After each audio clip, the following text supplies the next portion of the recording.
আসসালামু আলাইকুম। আজকে আমরা যে বিষয়টি দেখব সেটার নাম হচ্ছে শেয়ার লিঙ্ক। আপনার শেয়ার লিঙ্ক বিষয়টা হচ্ছে এই ড্যাশবোর্ডের একটা লিঙ্ক তৈরি হবে। এই লিঙ্কের মাধ্যমে যদি আপনি স্টুডেন্ট ভর্তি করতে চান, সবচেয়ে বেশি যেটা কাজে লাগবে সেটা যদি আমি অনলাইন ক্লাস বা অনলাইনে স্টুডেন্ট হয়ে থাকে বা অনলাইন কোচিং হয়ে থাকে, তাদের ক্ষেত্রে এই বিষয়গুলো খুবই কার্যকর।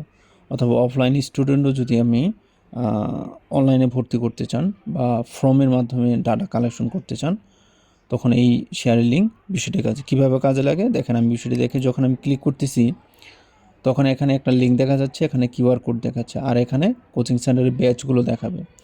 আপনি যে ব্যাচে স্টুডেন্ট ভর্তি করবেন সেটা ক্লিক করবেন। ক্লিক করার পরে এই কিউআর কোড ডাউনলোড করেও শেয়ার করতে পারেন বিভিন্ন ফেসবুক গ্রুপ অথবা হোয়াটসঅ্যাপ গ্রুপে, অথবা লিঙ্কও শেয়ার করতে পারেন। আমি দেখাচ্ছি, সেটা হচ্ছে লিঙ্কটা ক্লিক করতেছি। করার পরে আমি একটা নিউ ট্যাবে যাচ্ছি। নিউ ট্যাবে যাওয়ার পর সেখানে পেস্ট করলাম, করার পরে ক্লিক করলাম। আমি এরকম একটা ফর্ম পাচ্ছি। আমি স্টুডেন্টের নাম দিলাম,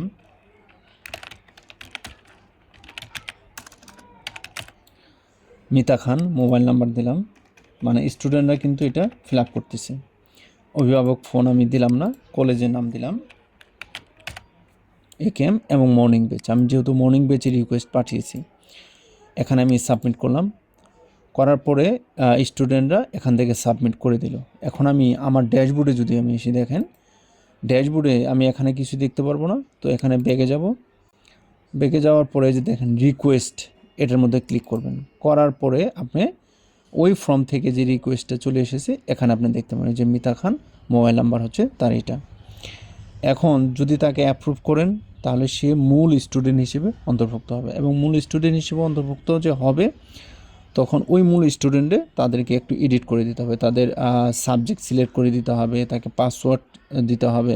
হ্যাঁ, কীভাবে মূল স্টুডেন্ট এডিট করবেন সেটা আমি দেখাচ্ছি। আমি এখান থেকে অ্যাপ্রুভ করলাম, এই যে অ্যাপ্রুভ। আচ্ছা, অ্যাপ্রুভ হয়ে গেছে। অ্যাপ্রুভ হওয়ার পর আমি মূল স্টুডেন্টের মধ্যে আসি। দেখেন, এই যে আমার মূল স্টুডেন্ট হচ্ছে এটা।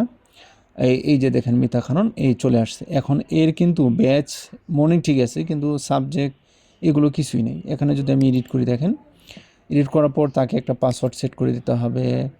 তাকে আমরা ব্যাচ সিলেক্ট করতে, ব্যাচ সিলেক্ট করাই আছে, তার ফোন তা অ্যাক্টিভ কিনা, তার মানে তাকে পাসওয়ার্ডটা সিলেক্ট করে দিতে হবে। আমি তাকে পাসওয়ার্ডটা দিয়ে দিলাম,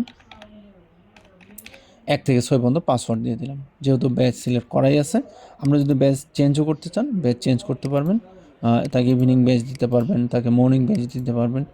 তারপরে রোল নাম্বারটা অটোমেটিক জেনারেট হয়েছে, তার রোল নাম্বারটা চেঞ্জ করতে পারবেন। হ্যাঁ, আমি দিলাম রোল দিলাম মনে করেন 12।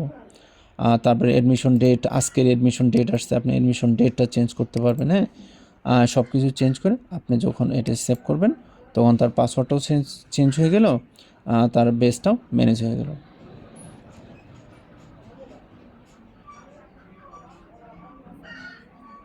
ডাটাটা সেভ হচ্ছে, নেটটা অত্যন্ত স্লো, এই জন্য একটু হয়েছে, কাজ হয়েছে। আচ্ছা, যাই হোক, এই যে মিতা খান, এটা এখন পার্মানেন্টভাবে একটা স্টুডেন্ট হিসেবে আপনার মূল ড্যাশবোর্ডে যুক্ত হয়েছে। এইভাবে আপনার শেয়ারের লিঙ্ক এবং রিকোয়েস্টটা কাজ করে। ধন্যবাদ।